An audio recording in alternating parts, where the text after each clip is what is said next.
Sir ನಮಸ್ಕಾರ. Sir sir ಈಗ ತುಂಬಾ ಜನಗೆ ಈ ಕನ್ಸ್ಟ್ರಕ್ಷನ್ ಕಂಪನಿಗಳ ಮೇಲೆ ನಂಬಿಕೆ ಇಲ್ಲದೆ ಇರ್ಬೋದು, ಕರೆಕ್ಟ್ ಸರ್. ಅಥವಾ ಹೋಗಿ ಮಾತಾಡಿದಾಗ ಹೊಂದಾಣಿಕೆ ಆಗದೆ ಇರ್ಬೋದು, ಅವ್ರ ಕೊಟೇಶನ್ ಕೊಟ್ಟಿರುವಂಥದ್ದು ಡ್ಯೂರೇಷನ್ ಇರ್ಬೋದು, ಹೊಂದಾಣಿಕೆ ಇಲ್ಲ ಬಿಡು ನಾವೇ ಮಾಡ್ಕೊಂಡ್ಬಿಡೋಣ, ನಾವು ಫ್ರೀ ಇದೀವಿ. ಕೆಲವೊಬ್ರು ರಿಟೈರ್ಡ್ ಆಗಿರ್ತಾರೆ, ತುಂಬಾ ಟೈಮ್ ಇದೆ ನಮ್ಮ ಹತ್ರ, ಕನೆಕ್ಷನ್ಸ್ ಚೆನ್ನಾಗಿದೆ ಅಂತ ಬಂದಾಗ, ಲೈಕ್ ಕನ್ಸ್ಟ್ರಕ್ಷನ್ ಕಂಪ್ನಿ ಇದ್ದಾಗ ನೀವು ಯಾವ ರೀತಿ ಪ್ರೊಸೀಜರ್ ತಗೊಂಡು ಹೋಗ್ತೀರಾ? ನಾವು ಓನ್ ಆಗಿ ಮಾಡ್ಬೇಕಾದ್ರೆ ಯಾವುದಕ್ಕೆ ರೆಡಿ ಇರಬೇಕಾಗುತ್ತೆ ಸರ್? ಸರ್ ಫಸ್ಟ್ ಥಿಂಗ್ ಹೇಳೋದಾದ್ರೆ ಸರ್, ಇವಾಗ ಕಂಪನಿಗೆ ಕೊಡ್ತೀವಿ ಇಲ್ಲ ನಾವು ಇಂಡಿವಿಜುವಲ್ ಮಾಡ್ಕೊತೀವಿ ಅಂತಂದು ಹೇಳಿದ ತಕ್ಷಣ ಸರ್, ಕಂಪನಿ ಕೊಡೋದಾದ್ರೆ ನಮಗೆ ಏನಂತಂದ್ರೆ ಒಂದು ಫಸ್ಟ್ ಚಾಲೆಂಜ್ ಬರೋದೇನೆ ನಮಗೆ ಒನ್ ಟೈಮ್ ಡಿಸ್ಕಷನ್ ಕಂಪ್ನಿ ಜೊತೆನಲ್ಲಾದರೆ. ಇವಾಗ ಒನ್ ಟೈಮ್ ಪ್ಯಾಕೇಜ್ ಆಗ್ಬೋದು, ಮತ್ತೊಂದು ಆಗ್ಬೋದು, ಒನ್ ಟೈಮ್ ಡಿಸ್ಕಷನ್ ಆಗುತ್ತೆ, ಅಗ್ರಿಮೆಂಟ್ ಆಗುತ್ತೆ. ಬಟ್ ಅದೇ ನಾವು ಇಂಡಿವಿಜುವಲಿ ಮಾಡ್ಕೊಳ್ಬೇಕಾದ್ರೆ ನಾವು ಏನಂತಂದ್ರೆ ಸಾಕಷ್ಟು ನಾವು ಟೈಮ್ನ ಇನ್ವೆಸ್ಟ್ಮೆಂಟ್ ಮಾಡಬೇಕಾಗುತ್ತೆ. ಎಲ್ಲಿ ಅಂತಂತ ಹೇಳಿದ್ರೆ ನಮ್ಗೆ ಎಲ್ಲ ಥರದ ಕಾಂಟ್ರಾಕ್ಟ್ಸು ಬರ್ತಾರೆ ಸರ್. ಅಂದರೆ ಲೇಬರ್ ಇರ್ಬೋದು, ಎಲೆಕ್ಟ್ರಿಷಿಯನ್ ಇರ್ಬೋದು, ಪ್ಲಂಬರ್ ಇರ್ಬೋದು, ಮತ್ತು ಬಾರ್ಬೆಂಡ್ರು, ಶಟ್ರಿಂಗು, ಎಲ್ಲರದ್ದು ಕಾಂಟ್ಯಾಕ್ಟ್ನು ನಾವು ಬಿಲ್ಡ್ ಮಾಡಬೇಕಾಗುತ್ತೆ.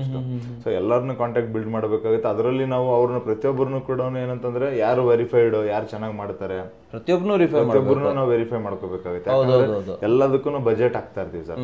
ಬಜೆಟ್ ಹಾಕಿದಾಗ ನಮ್ಗೆ ಏನಾಗುತ್ತೆ, ಸೊ ಅದ್ರ ಮೇಲೆ ನಾವು ಕೇರ್ಫುಲ್ ಆಗಿ ವರ್ಕ್ ಮಾಡಬೇಕಾಗುತ್ತೆ. ಸೊ ಒಬ್ಬನ ಫೈನಲೈಸ್ ಮಾಡೋಕ್ಕೆ ನಮಗೆ ಮಿನಿಮಮ್ ವಾರ ತಗೊಂಡ್ರು ತಗೋಬಹುದು.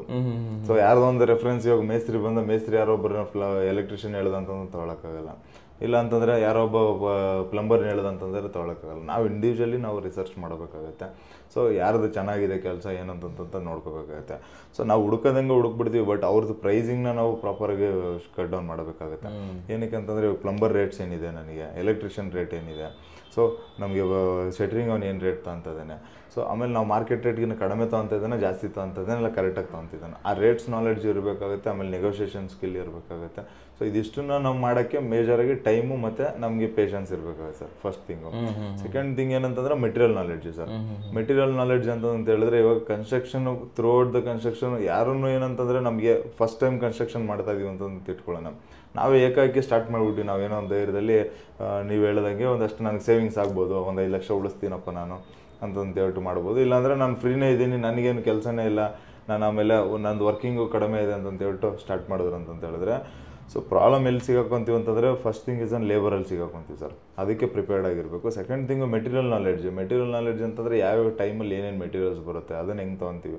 ಯಾಕಂದರೆ ಸರ್ ಒಂದು ಇಟ್ಟಿಗೆ ತರಬೇಕು ಅಂತಂತಂದರೆ ನಾವೇ ಪ್ರಿಪೇರ್ ಆಗಿ ಅದು ಚೆನ್ನಾಗಿದೆಯಾ ಚೆನ್ನಾಗಿಲ್ವೋ ಎಲ್ಲ ಎಂಟೈರ್ ಥಿಂಗ್ ರೆಡಿಯಾಗಿ ನಾವು ತರಬೇಕಾಗುತ್ತೆ. ಆಮೇಲೆ ಅದರ ಜೊತೆಯಲ್ಲಿ ನಮ್ಗೆ ಚಾಲೆಂಜ್ ಏನು, ಪ್ರೈಸಿಂಗ್ ಚಾಲೆಂಜು.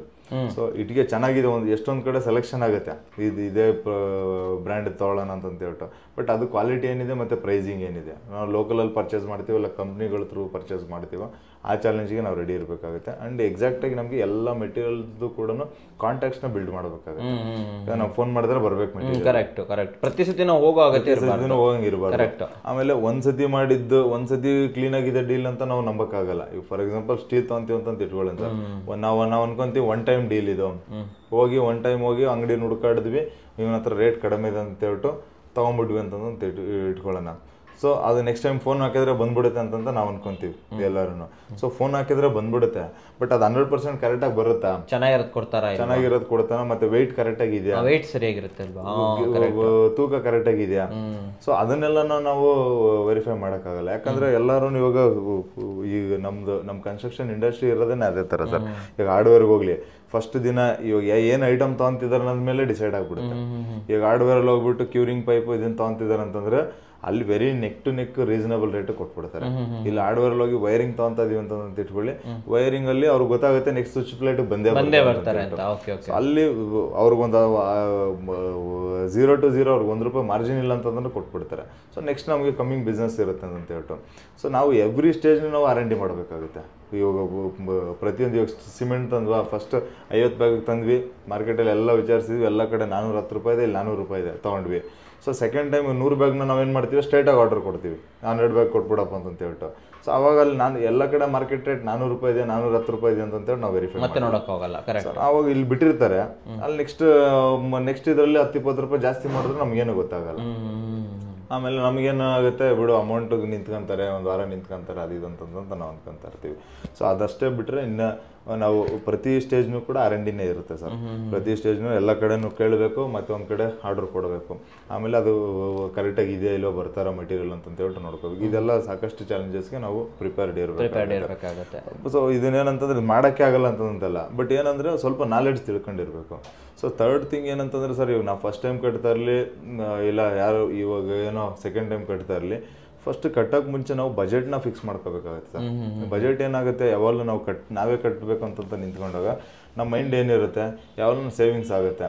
ಸೊ ಯಾರೋ ಒಬ್ರು ಸಜೆಸ್ಟ್ ಮಾಡಿಬಿಡ್ತಾರೆ, ನೀವು 50 ಲಕ್ಷ ಅಂತಂದಂತ ನಾವು ಪಕ್ಕದಲ್ಲಿ ಯಾರೋ ಕಟ್ಟಿರೋಂಗೆ 50 ಲಕ್ಷ ಆಗಿರುತ್ತೆ ಅಂತಂದರೆ